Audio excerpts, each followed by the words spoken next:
Entonces, por ejemplo, no es lo mismo que fallen los frenos a que falle la llave de acceso al vehículo. Entonces, este estándar precisamente define diferentes niveles de nivel de seguridad que debe tener, con los que debe contar nuestro módulo, dependiendo del tipo de criticidad que corresponda a nuestro módulo. Es decir, no es lo mismo, como el ejemplo que teníamos, no es lo mismo que falle el freno, precisamente, que si yo presiono, voy avanzando, y si presiono el freno y falla, no es lo mismo a si quiero acceder al vehículo, tengo mi llave, presiono el botón y no se abre la primera. Entonces, el caso del freno, pues es un nivel más crítico al caso de la llave. Entonces, ese tipo de análisis son los que se realizan en esta parte de seguridad funcional, precisamente, ¿no? Entonces, se analiza cuál es ese requerimiento, qué nivel de criticidad tiene el producto, y si es como el ejemplo de los frenos, pues entonces tengo que analizar, y este estándar me define que si tengo ese nivel de criticidad, entonces tengo que revisar y tal vez agregarle un requerimiento de redundancia, precisamente para que si falla por alguna razón el accionar del freno, la señal, pues tenga alguna otra forma de llegarle la señal de que estoy frenando. Entonces tiene que ser, y eso permite hacer un producto más robusto, ¿no? Si tengo la llave, si presiono el botón, pues a cuántos no nos ha pasado, ¿no? Presiono el botón, no me hizo caso, no me respondió, vuelvo a presionarlo, intento varias veces y la molestia no es tanta, ¿no? Pero si fallan los frenos, pues la molestia pues puede ser pues hasta fatales, ¿no? Consecuencias fatales. Entonces, por eso hay niveles de criticidad y esos son los extremos, pero bueno, cada producto que se desarrolla en la industria automotriz tiene que cumplir con este estándar. Tiene que hacerse ese análisis de nivel de criticidad que tiene y de acuerdo al nivel de criticidad, los requerimientos que tienen que agregarse también para la implementación del producto.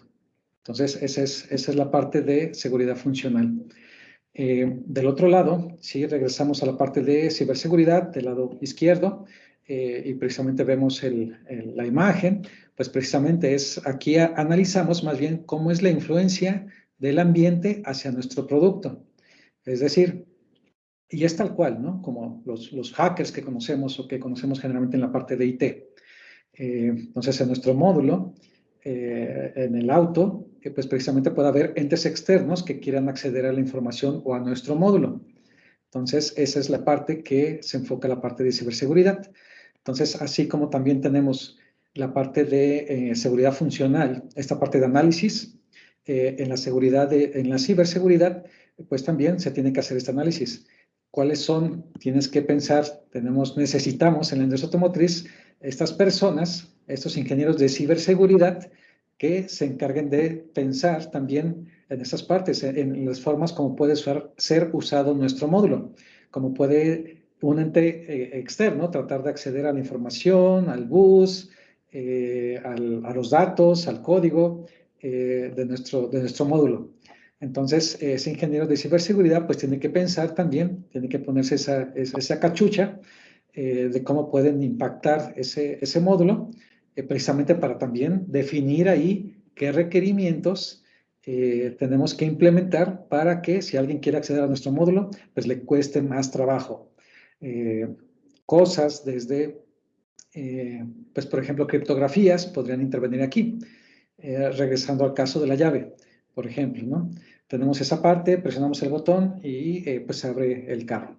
Pero si un ingeniero, una persona que tenga ciertos conocimientos técnicos, pues sí, puede llegar con un sniffer, con un aparato también, precisamente para recibir la señal que estamos nosotros emitiendo, ¿no?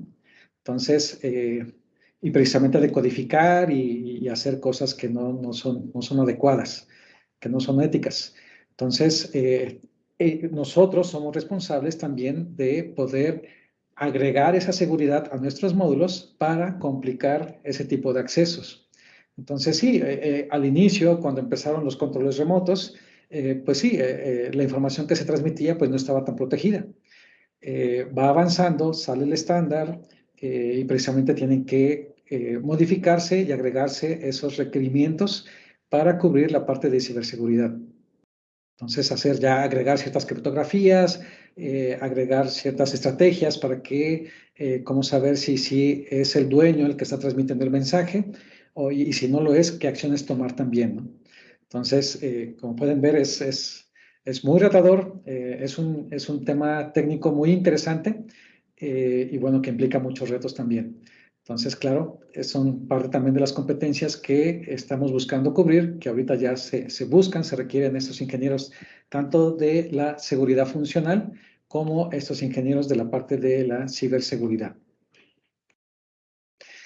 Continuando, pues de lo que hemos platicado, este es el ejemplo enfocado a la parte de ciberseguridad. Platicábamos de la parte de los hackers, precisamente. Entonces, esta mentalidad también de el ingeniero de ciberseguridad, de que es, si conozco ya cuáles son esos requerimientos de la funcionalidad de mi módulo, entonces ya puedo pensar en escenarios que pudiera haber de ataques a mi módulo. Y esos escenarios, pues son requerimientos que también tengo que agregar a pues mi documento que voy a transferir a las disciplinas. Entonces tenemos esa parte del ingeniero de ciberseguridad. En medio tenemos también los requerimientos del cliente, que como comentábamos, dependerá de qué tan maduro es el cliente en cuanto a sus requerimientos.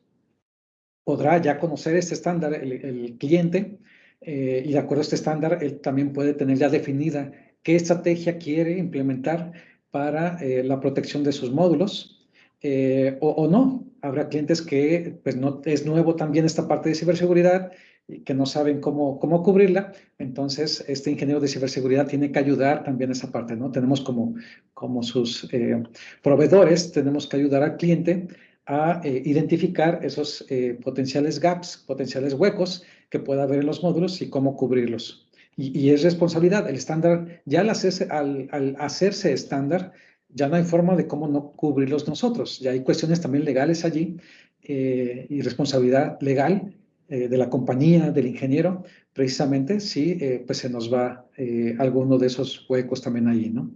Entonces pueden imaginarse, y seguramente lo han visto, pues no es desconocido los diferentes ataques que ya han habido también a los vehículos, precisamente, ¿no? Ustedes imagínense qué confianza te puede dar el conocer o leer la noticia o ver en internet que mi auto es posible que lo hackeen y es posible que otra persona pueda tener control de mi vehículo. Entonces, eso, ajá, hay desconfianza, y sí, claro, eventualmente pues puede pegar también a las ventas. No vas a querer un vehículo así.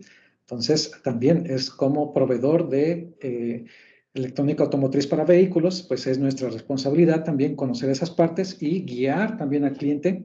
Si él no tiene todo el conocimiento, pues guiarlo también, mentorearlo también en qué es lo que tiene que cubrir, qué huecos tiene que cubrir como mínimo. Y pues la última parte que mencionamos, pues si es ya estándar, pues entonces ya no hay forma de cómo liberarnos. Ya tenemos que cumplirlo y ya hay una responsabilidad legal, como mencionábamos también. Entonces, esto, si ya lo consideramos en cuenta desde el inicio, desde este análisis de requerimientos, pues entonces se convierte en un diseño seguro. ¿Cómo poder hacer un diseño seguro desde el inicio? Tiene que considerarse desde el inicio y durante todo el desarrollo del producto. ¿Ok? Si continuamos todavía más en esas tendencias, qué es lo que viene, y más bien qué es lo que ya está aquí, pues seguramente han escuchado mucho sobre esto, sobre pues, la electrificación también, la electromovilidad. Entonces, pues igual, otra vez, aquí entra mucho lo que son las legislaciones y cómo cada país resuelve el problema. Entonces, pues hay algunos países que se enfocan en lo que es la reducción del CO2. Hay algunos países que se enfocan más como en medio en la parte de definir zonas de ciudades precisamente donde tienen que ser de baja emisión. Y bueno, también pues todo lo que es la regulación para la reducción de gases. Entonces, pues estas son también tendencias, todavía no hay un estándar en esta parte, entonces esta parte se define por países también, ¿no? Entonces tenemos que cumplir, si queremos que nuestro producto, nuestro vehículo pueda venderse, como platicamos hace rato, en diferentes partes, regiones del mundo, pues entonces tenemos que también entender cuáles son los requerimientos por país que necesitamos cumplir para poder vender nuestro producto.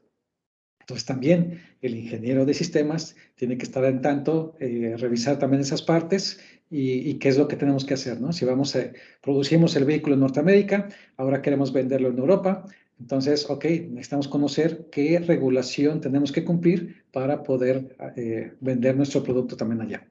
Entonces, lo que se hace no es de vehículo completo, se hace del módulo. De cada uno de los módulos que mencionamos al inicio, de estos más de 70 módulos, se hace este análisis. Ok, ¿cuáles son los estándares que debe cumplir y que ya estamos alineados? Y cuáles son también los estándares o las regulaciones de los países que también debemos cumplir. Nuestro producto cumple con esa regulación.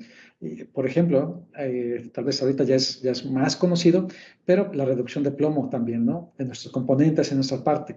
Entonces también esa es una regulación que ya tiene más tiempo, ya ahorita pues es del día a día, se conoce, sabemos cómo manejarlo, pero en su momento pues también fue algo que tuvimos que trabajar y adaptarnos de acuerdo a la regulación por país por país.